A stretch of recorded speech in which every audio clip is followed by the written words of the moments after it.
당신을 보니 살맛이 납니다. 오늘 본문의 말씀을 가지고 성령의 은사라는 제목으로 함께 말씀을 나누겠습니다. 한번 따라해 봅시다. 성령의 은사. 우리는 지금까지 6주째차 성령님에 대해서 말씀을 배우고 있습니다. 예수님이 십자가에서 죽으시고 부활하시고 승천하심을 통하여서 우리에게 주신 가장 귀한 선물이신 성령님이 우리 가운데 계실 때에 우리의 삶은 이전과는 전혀 다른 삶을 살게 되었습니다. 먼저 우리에는 성령 하나님이 계심을 통하여서 하나님의 자녀가 되었습니다. 이전에는 죄의 종이었지만 예수님의 십자가 죽으심과 부활하심을 통하여서 이제는 더 이상 죄의 종이 아니라 하나님의 자녀가 되었고 하나님 나라의 상속자가 되었고 하나님 나라 백성이 되었습니다. 성령님이 우리에게 도장을 찍어서 이제는 우리는 지옥 가는 백성이 아니라 천국 가는 백성입니다. 그래서 살아도 죽어도 날마다 천국을 누리며 살아가는 것이 저와 여러분의 모습인 줄 믿으시기를 바랍니다. 그래서 성령님 때문에 내가 하나님의 자녀가 되었다는 것입니다. 이것만 해도 너무 감사한데 성령 하나님께서 날마다 우리의 삶 가운데 성령의 열매를 맺으시고 계시는 것이죠. 성령의 열매를 맺음을 통하여서 사랑과 희락과 화평과 그 성령의 9가지 열매를 통하여서 예수님의 인격과 성품에 참여하는 자로 우리를 만들어 가십니다.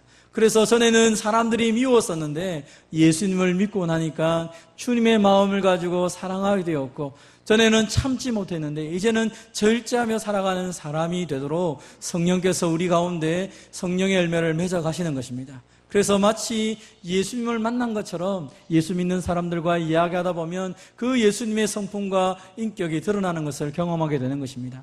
나는 나의 모습대로 살아가는 것이 아니라 성령님을 통하여 예수님의 인격으로 살아가는 줄 확신하시기를 바랍니다. 더욱더 놀라운 것은 이 성령 하나님께서 이제 우리에게 예수님이 하시던 일들을 맡기면서 내가 하는 일, 내가 하던 일보다 더 큰 일을 너희가 할 수 있다라고 말씀하시면서 성령님께서 은사를 우리에게 선물로 주셨습니다. 그래서 우리는 성령의 은사를 가지고 예수님의 권세로 예수님이 하시던 일들을 하게 된 것입니다. 이것은 너무나 놀라운 일입니다. 왜냐하면 예수님이 지금도 살아계심을 교회를 통하여 성도들을 통하여 이 땅 가운데 보여주시는 놀라운 일들이기 때문입니다. 그렇기 때문에 사탄이 우리로 하여금 이 성령의 은사에 대해서 오해하고 곡해함을 통하여 성령의 은사 얘기하면 어떤 사람들은 고개를 절레절레 흔들도록 만드는 것입니다. 목사님, 저는 성령의 은사 받기 싫어요. 성령의 은사는 우리 가운데 필요 없어요. 어떤 사람은 너무 거부하거나, 또 반대로 어떤 사람은 성령의 은사가 내 안에 충만하기를 원합니다. 더 많았으면 좋겠습니다. 어떤 사람은 너무 사모하여서 은사 자체가 목적이 되는 그런 사람을 만나기도 합니다. 그러나 성경은 우리에게 이 성령의 은사에 대해서 바르게 올바르게 증거하고 있습니다. 그것은 예수 믿는 모든 사람들에게 예수님께서 우리에게 성령의 은사를 주셨다는 것입니다. 여러분, 예수님은 승천하시면서 제자들에게 말했습니다. 나는 하늘과 땅의 모든 권세를 가지고 있다. 내가 하늘과 땅의 모든 권세를 가지고 있는데 이 권세를 이제 내가 너에게 주며 너희와 함께 하겠다라고 약속하십니다. 교회라는 것은 무엇입니까? 모든 것 뛰어나신 주님께서 교회의 머리로 계시는 것입니다. 온 세상을 창조하실 뿐 아니라 다스리고 계시는 그 주님이 교회의 머리가 되셨고, 그리고 우리가 연약하지만 우리가 예수님 안에 있음을 통하여서 교회의 지체가 되어서 주님의 지체로 살아갈 수 있도록 성령 하나님께서 우리에게 능력을 주시고 은사를 주셨다라고 말씀을 하셨습니다. 그래서 오늘 예수 믿는 우리 모두에게 성령을 선물로 받고 성령이 주시는 은사가 우리 가운데 있는 것을 믿으시기를 바랍니다. 예수님을 믿는데 저는 성령의 은사가 없어요, 이런 사람은 아무도 없습니다. 몰라서 그렇고 발견하지 못하고 확인하지 못해서 그렇지, 오늘 예수님을 믿는다면 예수님의 이름으로 세례를 받고 죄 사함을 받을 뿐 아니라 성령을 선물로 받고 성령님이 주시는 은사를 우리 가운데 다 가지게 되어 있는 것입니다. 그것이 하나님의 말씀이고, 그러므로 우리는 이 말씀을 붙잡고 성령 하나님께서 우리에게 은사를 주셨구나, 그렇다면 이 은사는 왜 주셨고 이 은사는 어떻게 사용해야 되는지 우리가 좀 말씀을 통해서 함께 살펴보고자 합니다. 한번 같이 이렇게 따라해 봅시다. 우리의 유익을 위해 은사를 주십니다. 하나님께서 성령님을 통하여 은사를 주신 것은 우리에게 유익하도록, 우리 모든 사람이 유익하도록 성령님을 주셨습니다. 예수님께서도 살아계셨을 때 구하는 자에게 좋은 것을 주시는데 구하는 자에게 주시는 가장 좋은 것이 성령님이라고 말씀하셨고, 그 성령님이 주시는 선물이야말로 가장 좋은 것이라는 것입니다. 그래서 우리를 유익하기 위해서 하나님은 주셨다라고 말합니다. 먼저 은사에 대해서 생각할 때 이 은사를 누가 주셨는가를 먼저 기억해야 됩니다. 오늘 본문은 우리에게 이렇게 말합니다. 은사는 여러 가지나 성령은 같고 직분은 여러 가지나 주는 같으며 또 사역은 여러 가지나 모든 것을 모든 사람 가운데 이루시는 하나님은 같다라고 말씀합니다. 여기서 말하는 은사는 영적인 은사를 말합니다. 두 번째 직분은 은사 중에 직분을 말합니다. 세 번째 사역은 은사 중에 사역을 말합니다. 그래서 우리가 알고 있는 은사라는 것은 다 성령님, 주, 예수님, 또 하나님으로부터 오는 것입니다. 다시 말하면 우리에게 주시는 성령님의 은사는 삼위 하나님이 우리 가운데 주시는 최고의 선물인 것입니다. 이 은사라는 단어를 원어적으로 살펴보면 카리스마라고 말을 하는데 모든 그리스도인들에게 주어진 은혜의 개별화되고 구체화된 형태라는 뜻입니다. 한마디로 말하면 그냥 선물입니다. 하나님이 우리에게 주신 최고의 선물이 성령님이라면 그 성령님을 통하여 주신 최고의 선물이 바로 은사라는 것입니다. 은사의 뜻이 선물입니다. 그러므로 여러분 선물을 받고 아우 난 싫어요 왜 선물을 줍니까? 이렇게 하는 사람 없다는 것입니다. 은사를 주면 고맙습니다, 감사합니다. 특별히 우리가 다른 사람에게 선물을 할 때 저 사람에게 뭐가 필요할까, 저 사람에게 가장 좋은 걸 줘야지 하면서 그 받는 사람에게 가장 필요한 것을 선물로 주는 것처럼 하나님께서도 마찬가지라는 것입니다. 우리 각자에게 무엇이 필요할까? 하나님은 우리 모두에게 가장 필요한 것을 알고 계시기 때문에 각자의 필요를 따라서 하나님께서 가장 좋은 것을 주셨다는 것입니다. 오늘 본문은 이야기합니다. 어떤 사람에게는 성령으로 말미암아 지혜의 말씀을, 어떤 사람에게는 같은 성령을 따라 지식의 말씀을, 다른 사람에게는 같은 성령으로 믿음을, 어떤 사람에게는 한 성령으로 병 고치는 은사를, 또 어떤 사람에게는 능력 행함을, 어떤 사람에게는 예언함을, 어떤 사람에게는 영들 분별함을, 다른 사람에게는 각종 방언 말함을, 어떤 사람에게는 각 방언들 통역함을 주셨다라고 말씀합니다. 놀라운 것은 이 모든 것들은 성령으로, 같은 성령으로, 한 성령으로 주셨다는 것이죠. 그래서 다 같다는 것입니다. 오늘 우리는 방언에 대해서 또 은사에 대해서 여러 가지로 많이 생각합니다. 방언이 좋고 또 예언이 좋고 신유의 은사가 좋고 우리는 나름대로 각자의 최고의 영적인 은사가 있다라고 말합니다. 그런데 놀라운 것은 이 모든 것이 한 성령님으로부터 우리에게 다 주어졌다라고 말합니다. 성경은 고린도전서 12장과 로마서 12장, 에베소 4장을 통하여서 하나님이 주시는 성령의 은사들에 대해서 다양하게 기록을 하고 있습니다. 뿐만 아니라 오늘 본문에 나타냈던 이 고린도전서 12장에 나타난 다양한 은사도 마찬가지입니다. 여러 가지 은사를 주셨습니다. 그런데 이 모든 것들은 무엇 때문에 주셨습니까? 우리의 유익을 위해 주셨다는 것입니다.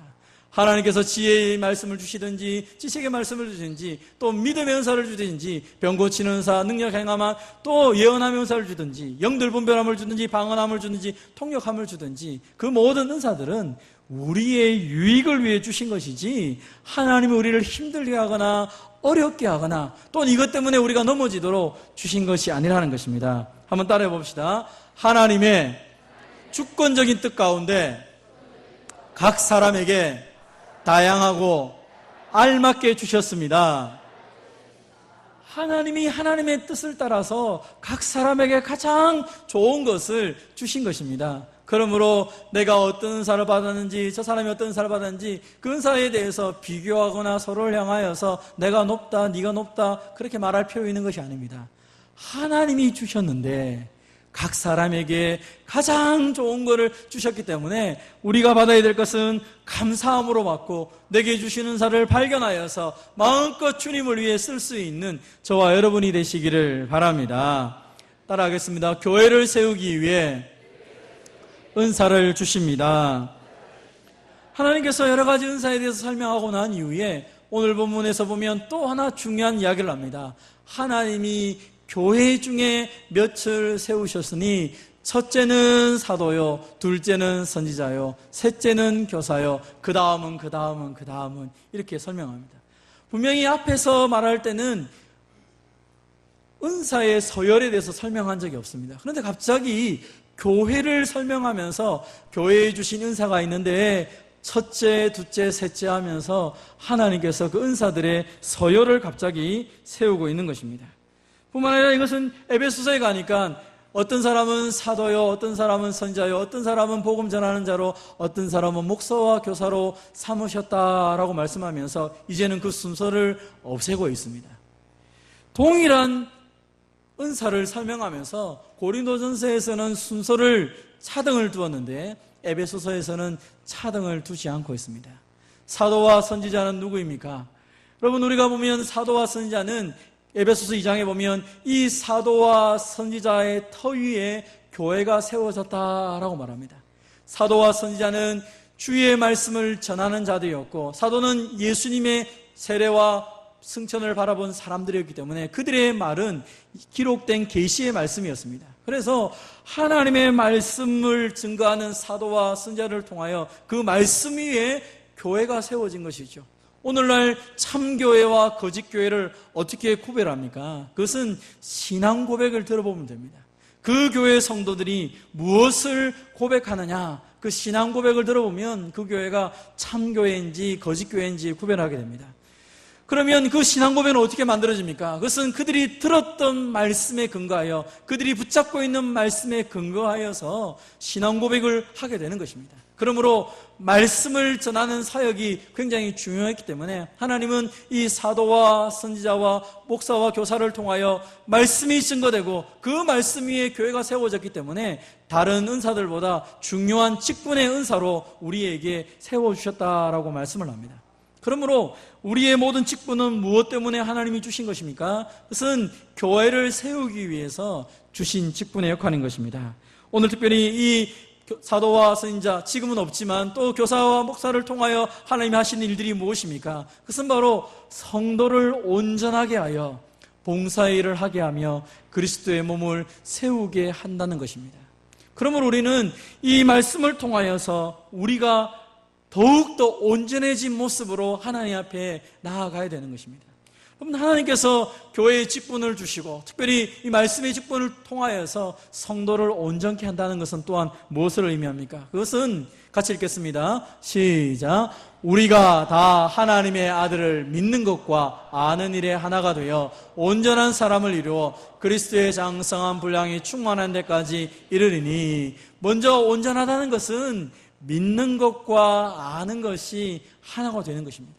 내가 믿는 이 말씀의 이것들을 내가 귀로 듣고 마음으로 믿는 것, 그리고 안다는 것은 그것을 삶 속에 경험하며 살아가는 것입니다. 이전에는 하나님의 말씀인지 사람의 말인지 분별하지 못하고 살았지만 말씀을 통하여, 말씀을 세우신 직분자들을 통하여 말씀이 증거될 때에 저것은 하나님의 말씀이고 저것은 사람의 말씀인가를 분별함을 통하여서 이제는 믿는 것과 아는 일이 하나가 되어 온전한 사람이 되어 예수 그리스도의 장성한 분량까지 이르는 것입니다. 그래서 우리로 하여금 더 이상 사람들의 속임수와 간사한 유혹에 빠져서 흔들리지 않도록 하는 것입니다. 오늘날 많은 사람들이 왜 자꾸 흔들립니까? 사람의 속임수에 넘어가는 것입니다. 오늘날은 이단이라고 말하는 것이 완전히 틀리는 것이 아닙니다. 너무 비슷해서 사람들이 속는 것입니다. 지난 주간에 한 유명한 목사님이 어떤 교회에서 집회를 한다고 현수막이 붙었는데 알고 보니까 그 교회가 신천지 그 가장 위장 교회였던 것입니다. 나중에 목사님이 알고 부랴부랴 취소했던 이야기를 들은 적이 있습니다. 이게 진짜 교회인지 가짜 교회인지 목사님들도 분별하지 못할 만큼 사람들이 온갖 속임수로 우리를 뒤흔들고 있다는 것입니다. 사람들이 은사를 행한다면서 사람들을 유혹하고 있는 것입니다. 여러분, 사탄이 광명한 천사로 나타난다는 이야기를 성경에서 읽은 적이 있을 것입니다.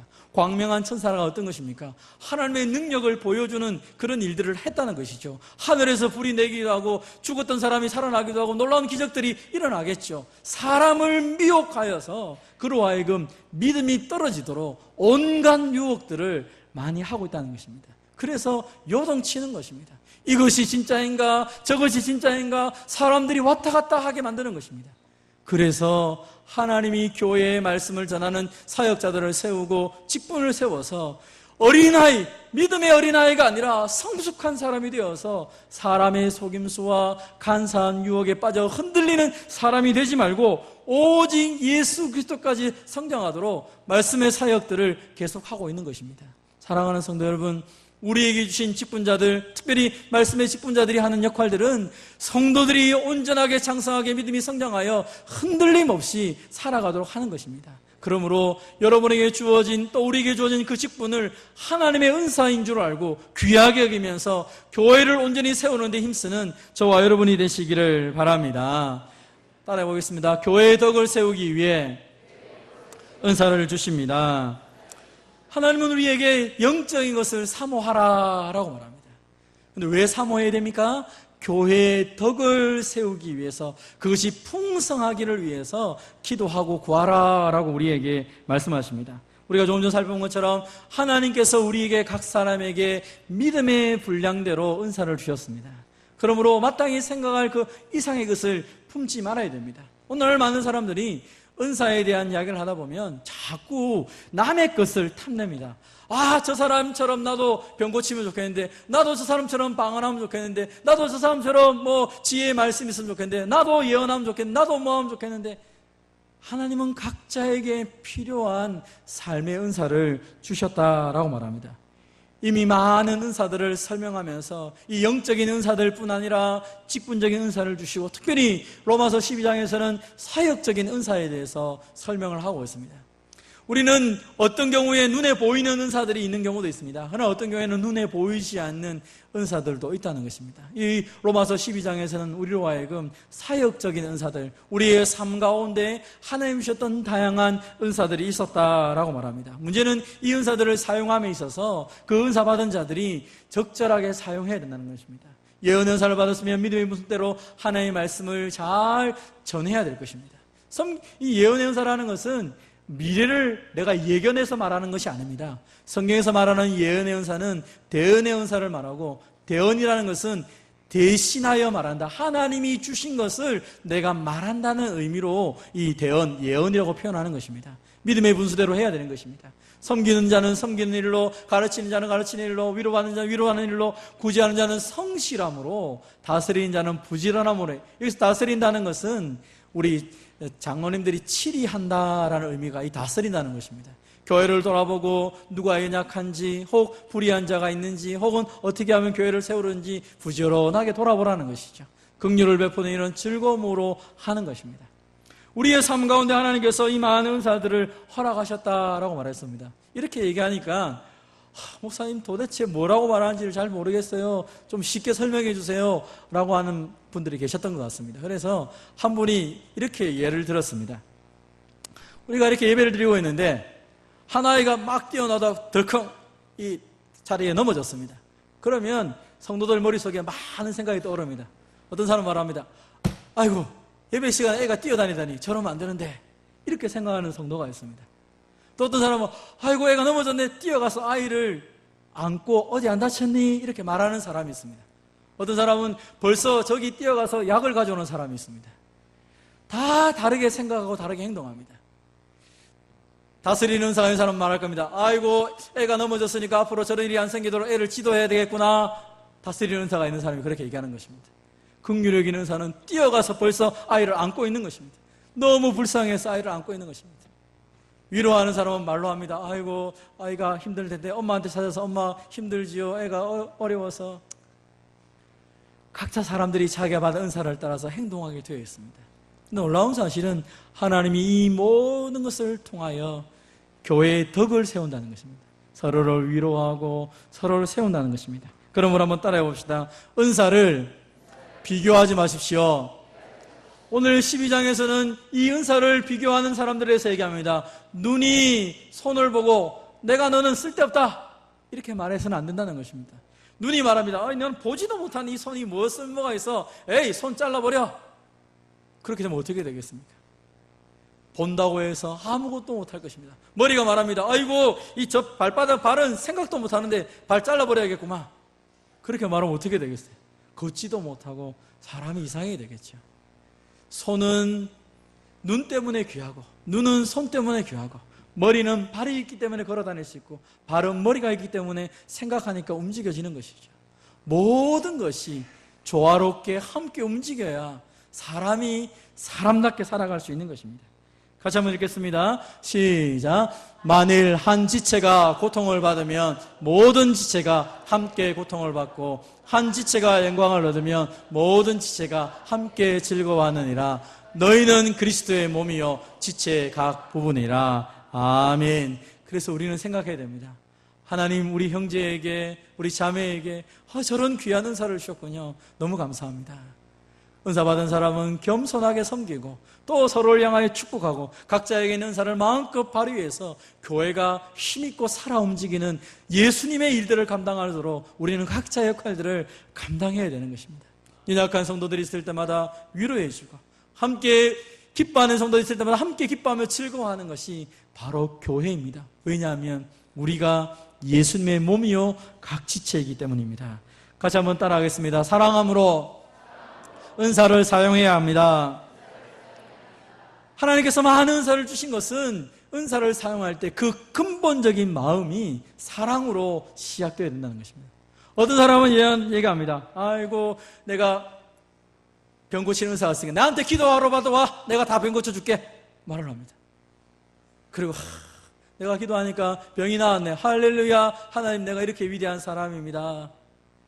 그게 진짜 하나님의 은사일까요? 아이고, 내가 당신을 왜 기도해보니까 아예 당신 미래가 이래 될 건데 누구와 결혼하시고 뭐 투자를 하시고, 그게 하나님이 정말 주신 사랑의 은사를 사용하는 방법일까요? 사랑한다면 어떻게 은사를 사용해야 될까요? 어떤 사람은 말합니다. 내가 특별히 능력 행함이 있는데 나한테 기도 받으려면 수백만 원 가져와야 됩니다. 가져오시면 내가 돈만큼 기도하겠습니다. 장사꾼이지. 그게 무슨 하나님의 사람입니까? 은사는 어떻게 쓰는 것입니까? 사랑함으로 은사를 사용하는 것입니다. 그래서 오늘 성경은 얘기합니다. 같이 읽겠습니다. 시작. 내가 사람의 방언과 천사의 말을 할지라도 사랑이 없으면 소리나는 구리와 울리는 꽹과리가 되고, 내가 예언하는 능력이 있어 모든 비밀과 모든 지식을 알고 또 산을 옮길 만한 모든 믿음이 있을지라도 사랑이 없으면 내가 아무것도 아니요. 내가 수천만의 방언을 한다 할지라도 사랑을 가지고 하지 않으면 차라리 꽹과리가 낫다는 것입니다. 아무짝에도 쓸모가 없는 것입니다. 내가 온갖 예언한 능력이 있고 모든 비밀, 모든 지식을 알고 산을 옮길 만한 그런 믿음이 있다 할지라도 그 사랑이 없으면 아무것도 아니라는 것입니다. 왜 그렇습니까? 주님은 단 한 번도 자기를 위해서 자신의 능력을 사용하신 적이 없기 때문입니다. 40일 동안 금식하고 난 이후에 시험한 자가 나타나서 예수님을 향하여 돌로 떡덩이를 만들어 봐라. 너 하나님 아들 아니냐? 너 배고프지 않느냐? 그때 예수님이 사람이 떡으로만 살 것이 아니요 하나님의 입으로 나오는 모든 말씀으로 살 것이다. 단 한 번도 자신을 위하여, 자신의 이름을 위하여 하나님의 능력을 사용하지 않았던 예수님처럼 우리 역시 어떤 은사를 사용하든지 우리에게 주어진 하나님의 귀한 능력이 있다면 그것은 사랑함으로 주님의 마음으로 사용해야 된다는 것입니다. 같이 한번 읽어보겠습니다. 시작. 내가 내게 있는 모든 것으로 구제하고 또 내 몸을 불사르게 내어줄지라도 사랑이 없으면 내게 아무 유익이 없느니라. 내가 모든 것을 통틀어서 구제하고 내 몸을 불사르게 희생했다 할지라도 거기에 내 이름이 나타난다면 하나님은 아무것도 아니라고 얘기합니다. 제가 저 영혼을 위해서 수천만 원을 바치겠습니다. 내 전 재산 다 털어서 이거 해 주십시오. 그것보다 더 중요한 것은 그 마음에 무엇 때문에 그것을 하는지, 정말 주님에 대한 사랑과 형제 자매를 향한 사랑으로 그 일들을 하고 있는지, 오늘 주님이 우리에게 이 모든 것들을 이야기하는 것입니다. 사랑이 없으면 더 이상 그것은 하나님의 것이 아니라 그 모든 것들은 오히려 그것 때문에 자신이 망해진다라고 성경은 얘기하는 것입니다. 하나님이 주신 그 성령의 은사와 그 성령의 능력을 가지고 사랑함으로 형제와 자매를 위해, 교회의 덕을 위해 사용할 수 있는 저와 여러분 되시기를 바랍니다. 그렇다면 우리도 그렇고 우리 안에 있는 그 은사자들이 저 사람이 진짜 하나님의 사람인지 아닌지 우리가 어떻게 구별할 수 있습니까? 세 가지로 살펴보겠습니다. 제일 첫 번째 같이 읽어보겠습니다. 시작. 성령님은 우리를 충동적으로 몰아가시지 않고 인격을 강화시키십니다. 성령 하나님은 우리 가운데 충동적으로 역사하지 않는다는 것입니다. 우리 인격을 변화시키시고 우리 인격이 더 예수님을 닮아가도록 만든다는 것입니다. 그런데 어떤 은사자들을 보거나 어떤 사람을 보면 굉장히 다혈질적이고 굉장히 충동적으로 하는 경우가 있습니다. 이랬다 저랬다 막 화냈다 온갖 소리를 다 하면서 그것이 성령이 마치 하는 것처럼 자기가 하는 사람들이 있습니다. 아닙니다. 성령님 자체가 인격적이신 분이기 때문에 절대로 성령의 지배를 받는 사람이 충동적으로 사람들을 향하여 그렇게 말하거나 행동할 수가 없는 것입니다. 만약 그렇다면 그것은 성령의 은사가 아닐 수 있습니다. 그래서 우리는 성령의 은사를 가지고 있는 사람들이, 우리도 마찬가지지 않습니까? 우리도 다 성령의 은사를 갖고 있으니까 우리가 얼마나 주님을 닮아가고 있는지, 우리가 얼마나 하나님 앞에서 하나님을 두려워하면서 이것을 사용하고 있는지를 돌아봐야 될 것입니다. 두 번째 따라해 봅시다. 두 번째 같이 읽습니다. 시작. 예수님에 대한 진리와 조화를 이룹니다. 다시 말하면 은사를 사용함을 통하여서 하나님이, 예수님이 영광을 받아야 된다는 것입니다. 처음에 많은 사람들이 자신이 아니라 하나님께 영광을 돌립니다. 그런데 시간이 지나다 보면 하나님께 영광을 돌리다가 갑자기 자기에게로 돌아옵니다. 은사가 상실되었음에도 불구하고 여전히 모든 은사가 내게로부터 나오는 줄 알고 나를 쫓아오라라고 이야기를 하는 것입니다. 은사는 성령님이 주시는 것이고 삼위 하나님이 주시는 것이지 사람이 주는 것이 아닙니다. 사람은 그 도구이고 통로일 뿐입니다. 때로는 하나님이 성령님께서 그 사역을 위해서 필요하지 않으시다면 은사는 거두어 가실 수도 있습니다. 그러므로 이 모든 것은 하나님께 쓰임받음으로 인하여서 하나님께 영광을 돌리며 예수님께 영광을 돌려야 정상적인 성령의 은사라는 사실을 꼭 기억하시기를 바랍니다. 맨 마지막 같이 읽겠습니다. 시작. 예수님의 주권 아래로 데려옵니다. 여러분, 예수님이 하셨던 가장 큰 일이 무엇입니까? 그것은 죽은 영혼을 살려서 하나님 나라 백성 만드시는 일이고, 예수님이 이 땅 가운데서 병을 고치고 가르치고 증거하셨던 모든 일들이 무엇 때문입니까? 하나님 백성 삼기 위해서입니다. 그렇다면 오늘도 우리에게 주어진 모든 은사를 사용함을 통하여서 한 영혼이 살아남다면 그 영혼은 마땅히 주님을 의지하고 하나님을 섬기며 살아가는 하나님의 백성이 되어야 되는 것이죠. 그것이 정상적인 성령의 은사가 임할 때 성령의 은사자들을 통하여 나타나는 현상이라는 것입니다. 오늘 저와 여러분이 이미 성령을 받았고 성령의 은사를 가진 자로 이렇게 살아갈 뿐더러 또 우리 주위에 있는 많은 은사자들을 바라볼 때 이런 판단을 가지고 살펴볼 필요가 있다는 것입니다. 사랑하는 성도 여러분, 꼭 기억하십시오. 하나님께서 우리 모두에게 은사를 주시고 높낮이가 있는 것이 아니라 그 모든 은사를 가지고 하나님의 몸된 교회와 성도들을 위해, 복음을 위해 사용할 때 하나님이 기뻐하신다고 말씀하셨습니다. 이제 우리는 베드로전서 말씀을 통하여서 이 결론을 맺으면서 우리가 이렇게 살아가기로 결단하기를 원합니다. 같이 읽겠습니다. 시작. 각각 은사를 받은 대로 하나님의 여러 가지 은사를 맡은 선한 청지기 같이 서로 봉사하라. 만일 누가 말하려면 하나님의 말씀을 하는 것 같이 하고 누가 봉사하려면 하나님이 공급하신 힘으로 하는 것 같이 하라. 이는 범사에 예수 그리스도로 말미암아 하나님이 영광을 받으시게 하려 함이니 그에게 영광과 권능이 세세에 무궁하도록 있느니라. 아멘. 성령 하나님이 주시고 삼위 하나님이 주신 그 은사를 마음껏 사용하여서 선한 청지기로 이것을 가지고 봉사함을 통하여 하나님의 교회가 세워지고 복음이 이 땅까지 증가되는 놀라운 은혜가 있기를 주님의 이름으로 축원드립니다.